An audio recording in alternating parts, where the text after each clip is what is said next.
Hello friend, જય શ્રી કૃષ્ણ. હું હેનલ પટેલ કાના કિચનમાં તમારું સ્વાગત કરું છું. તો આજે આપણે હોળી સ્પેશિયલ માલપુઆ બનાવી લઈશું, જે હોળીના દિવસે બધાના ઘરમાં બનતા જ હોય છે.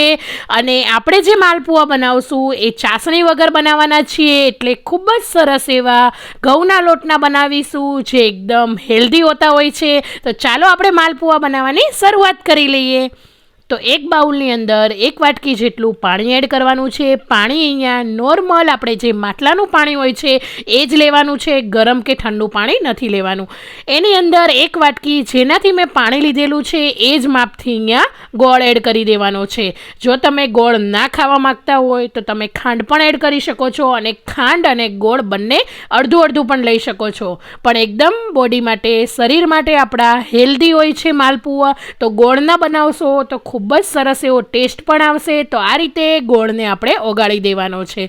જ્યારે તમે માલપુઆ બનાવો છો ત્યારે આ પ્રોસેસ તમારે 1 કલાક પહેલાં જ કરવાની છે, કેમ કે આપણે જે ગોળ છે એને ગરમ પાણીમાં નથી મેલ્ટ કરવાનો. આ રીતે ઠંડા પાણીમાં જ ગોળને મેલ્ટ કરી દેવાનો છે.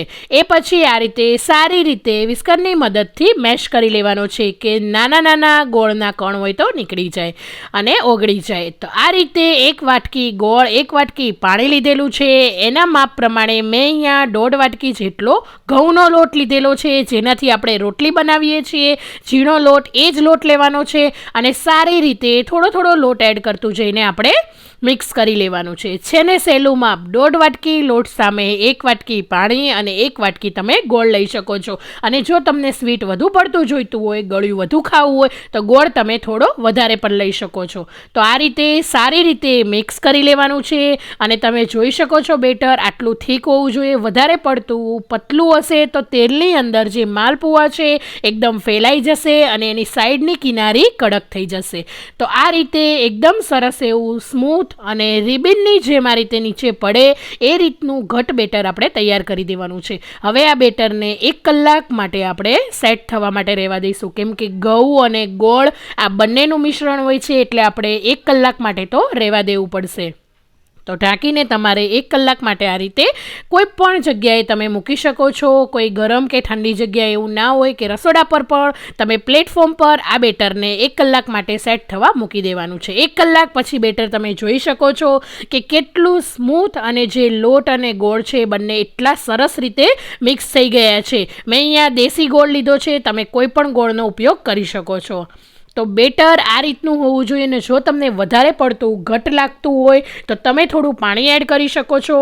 અને જો બેટર આ રીતે સરસ હશે તો જ માલપુઆ સારા બનશે. હવે અહીંયા મેં 1 મોટી ચમચી ઇલાયચી પાવડર અને 1 મોટી ચમચી વરિયાળીનો પાવડર, વરિયાળીને અચકચરી ખાંડીને જ લેવાની છે. તો એનો ફ્લેવર ખૂબ જ સરસ એવો માલપુઆમાં આવતો હોય છે. આ બંને વસ્તુ જરૂરથી એડ કરજો, અને માલપુઆ જે છે એકદમ ટેસ્ટી અને સુગંધીદાર ફ્લેવરવાળા બનીને તૈયાર થઈ જશે. તો બંને વસ્તુને મિક્સ કરી લેવાની છે આ રીતે.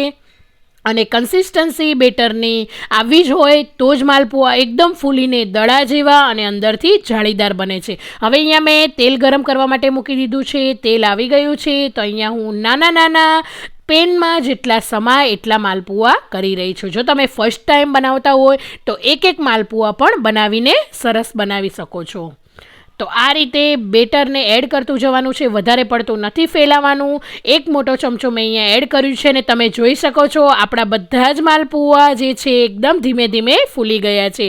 તો આ રીતે એકદમ ફૂલીને દડા જેવા બની જશે, અને અંદર પણ એકદમ જાળીદાર અને ખાવામાં તો પોચા બનશે. બાળકો માટે પણ આ રીતે ગોળના બનાવશો તો હેલ્ધી છે, અને જો સિનિયર સિટીઝન ખાવાના હોય તો એના માટે તો આ એકદમ પોચા રૂ જેવા માલપુઆ બનીને તૈયાર થઈ જશે. તો આ રીતે મેં અહીંયા 3 માલપુઆ એડ કર્યા છે. અને જે તમે પેન લો છો, પેન આ રીતે હોવી જોઈએ, એકદમ ગોળાઈવાળી કડાઈને નથી લેવાની. તો એની અંદર સરખો માલપુઆનો શેપ નહીં આવે ને સરખા કૂક પણ નહીં થાય. તો 3 માલપુઆ આપણા ચડી ગયા છે. આ રીતે એકદમ કલર ગોલ્ડન બ્રાઉન થઈ ગયો છે. તો ઝારામાં લઈને 3ને આ રીતે ઉપરા ઉપરી સેટ કરીને બધું જ તેલ છે એને કાઢી લેવાનું છે. માલપુઆ તમે ઘીમાં પણ બનાવી શકો છો અને તેલમાં પણ બનાવી શકો છો. તો માલપુઆ આપણા ફક્ત ને ફક્ત 10 મિનિટમાં બનીને તૈયાર થઈ ગયા છે. તો ચાલો સર્વિંગ પ્લેટમાં સર્વ કરી લઈએ. તો હોળી સ્પેશિયલ, હોળીના તહેવાર માટે તમે પણ ઘરે આ રીતે એકદમ સોફ્ટ અને પોચા રૂ જેવા ફૂલ ફૂલીને દડા જેવા માલપુઆ ઘરે જરૂરથી ટ્રાય કરજો અને મારા આ પરફેક્ટ માપથી ટ્રાય કરજો તો તમારે પણ આવા એકદમ સોફ્ટ માલપુઆ બનીને તૈયાર થઈ જશે. ઉપરથી બદામની આ રીતે મેં છીણ કર્યું છે, ખસખસ અને ગુલાબની પાનથી આ રીતે સર્વ કરેલા છે. તો મારો વિડીયો કેવો લાગ્યો જરૂરથી મને કમેન્ટ બોક્સમાં જણાવજો અને તમે પણ ટ્રાય કરજો અને મને કહેજો કે માલપુઆ કેવા બન્યા છે. એકદમ જ્યુસી અને તમે જોઈ શકો છો અંદર પણ એકદમ જાળી પડી છે અને પોચા રૂ જેવા માલપુઆ આપણા તૈયાર છે. તો આ રીતે ચાસણી વગર કે ખાંડનો ઉપયોગ કર્યા વગર તમે પણ ઘરે બાળકો માટે આ રીતે માલપુઆને બનાવી શકો છો.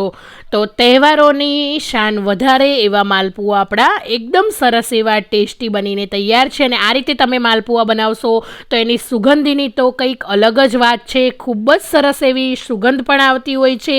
તો મને જરૂરથી કમેન્ટ બોક્સમાં જણાવજો કે આજની મારી રેસીપી તમને કેવી લાગી અને મારા વિડીયો જોતા હોય ને હજી સુધી ચેનલને સબસ્ક્રાઈબ ના કરી હોય તો જલ્દીથી જઈને સબસ્ક્રાઈબ કરીને નીચે આપેલા બેલ આઇકન પર પ્રેસ કરજો જેથી આવા અવનવા વાનગીના નોટિફિકેશન તમને જલ્દીથી મળતા રહે. Thank you for watching.